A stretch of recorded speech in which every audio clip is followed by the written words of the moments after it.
வணக்கம். தமிழன் செய்தி கேளாம். சீர்காழி அருகே கீழமோர்கரை மீனவ கிராமத்தில் அடிப்படை வசதிகள் செய்து தராதை கண்டித்து தேர்தல் புறக்கணிப்பு போராட்டம் அறிவிப்பு. முதல் கட்டமாக நாளை கடலில் இறங்கி மீனவர்கள் போராட்டத்தில் ஈடுபட போவதாக அறிவித்ததால் பரபரப்பு. மயிலாடுதுறை மாவட்டம் சீர்காழி அருகே கீழமோர்கரை மீனவ கிராமம் அமைந்துள்ளது. இங்கு சுமார் 800க்கும் மேற்பட்ட குடும்பத்தினர் வசித்து வருகின்றனர். 2000க்கும் மேற்பட்ட வாக்காளர்களை கொண்ட கீழமோர்கரை மீனவ கிராமத்தில் அடிப்படை வசதிகளான ரேஷன் கடை, சமுதாய கூடம், மீன் ஏலக்கூடம், மீன் வலை பின்னும் கூடம், மின் விளக்குகள் உள்ளிட்ட பல்வேறு அடிப்படை வசதிகள் ஏற்படுத்தி தரவில்லை எனவும், கடலில் தூண்டி வளைவு அமைத்து தர வலியுறுத்தி கடந்த 20 வருடங்களுக்கு மேலாக கோரிக்கை விடுத்து வருவதாகவும், ஆனால் எந்த நடவடிக்கையும் எடுக்கவில்லை எனவும், மேலும் ஒவ்வொரு முறையும் பல்வேறு கட்சிகளைச் சேர்ந்த வேட்பாளர்கள் தங்களது கிராமத்திற்கு வாக்கு சேகரிக்க மட்டும் வருவதாகவும், வெற்றி பெற்ற பிறகு கிராமத்தை திரும்பி கூட பார்ப்பதில்லை என குற்றஞ்சாட்டி வருகின்ற பாராளுமன்ற தேர்தலை புறக்கணிக்கப் போவதாக போஸ்டர் அடித்து சுற்று வட்டார பகுதிகளில் ஒட்டியுள்ளன. இந்த நிலையில் இன்று மீனவ கிராம தலைவர் வெங்கடேஷ் தலைமையில் கிராம மக்கள் பங்கேற்ற ஆலோசனை கூட்டம் நடைபெற்றது.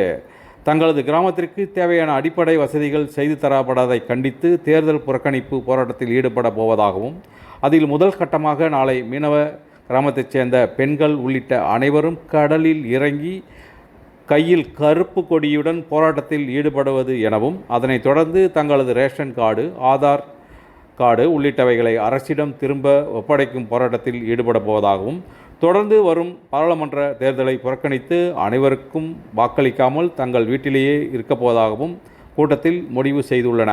மீனவர்களின் போராட்டத்தால் அந்த பகுதியில் பரபரப்பு காணப்படுகிறது.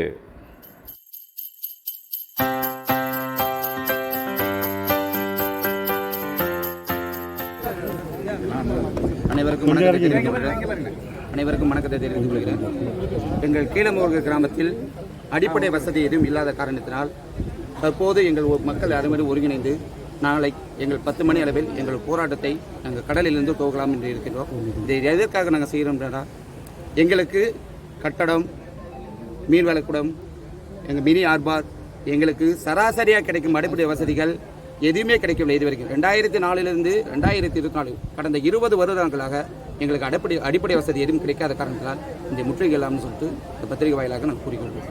நன்றி, வணக்கம். என்ன தேர்தல் புறக்கணிப்பு போராட்டம் சொல்லுவீங்களா? தேர்தல் புறக்கணிக்க தான் சொல்றீங்க. இதன்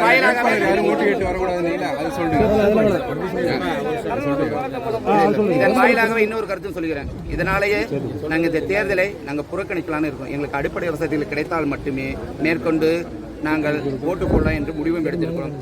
நாளைக்கு 10 மணி அளவில் எங்களுக்கு சரியான முறையில் பதில் வரவில்லை என்றால் எங்களிடம் இருக்கும் ஆதார் கார்டும் மற்றும் ஓட்டர் ஐடியும் திருப்பி அரசாங்கத்திடமே ஒப்படைக்கலாம் என்று முடிவெடுத்துள்ளோம்.